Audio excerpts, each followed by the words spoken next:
प्रभु जगतरनाथ जगन्नाथ ये उपस्थित थी समस्त श्रेणी कोठरी मध्य देशर भविष्य निर्माण करुवा जड़े जड़े विश्वकर्मा अंश विशेष मोर सम्मुख भाग में उपवेशन कर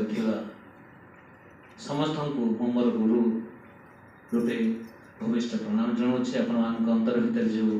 गुरुपणिया अच्छी आम ये भाव आज पवित्र गुरु दिवस अवसर में गुरुंकर आज जो स्थान जे क्षेत्र में शिक्षादान करना कहीं जो शिष्य मैंने आमको आज सम्मान दौरान जहाँ आज गुरु दिवस पालन होची चरण कमल कोटि कोटि प्रणाम। जहाँ आज यदि जन्मदिन को आज से समर्पण गुरु मान न करते आज बोध हुए ये जो पौराणिक जुगर चली आसुवा गुरुकुल परंपरा आज बोध हुए लोप पाई जाता चरण कमल कोटि कोटि प्रणाम जनाऊँ। एवं आमर ये जो समाज गठन में शिशु मान निर्माण कर श्रेणी कोठरी मध्य आम मैंने गोटे कथा रखी मुझे जाने मु श्रेणी कक्ष को जी शिशु मत के भाव में ग्रहण कर शिशु कहीं मत मन रख ठीक मनीष कर सी मत मन रख कि गोटे समाज में कलुषित मनीष कर मत से मन रख तेणु ये दुईटा जिनस को आखि आगे रखी कौटा भल जेहेतु आम समस्ते गुरु अच्छे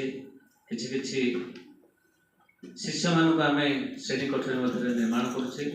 तेणु आमर वाचन वचन बा उच्चारण आचरण दुईटा सामान रहू जहाँफल से शिशु मैंने भविष्य जीवन में आम बुढ़ा बुढ़ी हो जाइए से मैंने आमको दिन दिन आम पाखे आस पहुँचे आर से जो आमको भक्ति से आमर हम आम कोटि कैबल्य सदृश तेणु आमर जीवन में समस्ते अर्थ रोजगार करते किंतु थिले था पछे गुण हजार चरित्र न सब आसार जोटा कि गुरु वाणी तेणु आम आज पवित्र गुरु दिवस अवसर में मो समस्त को पुनर्बार आउ थे गुरु तुल्य आपण माने करी मोर भूमिष्ठ प्रणाम सहित समस्त जगन्नाथ मंगल करंतु आम समस्ते गोटे गोटे उत्तम छात्र तैयारी करी समाज को दबा तेरे आम जीवन गुरु जन्म सार्थक हो पार। धन्यवाद।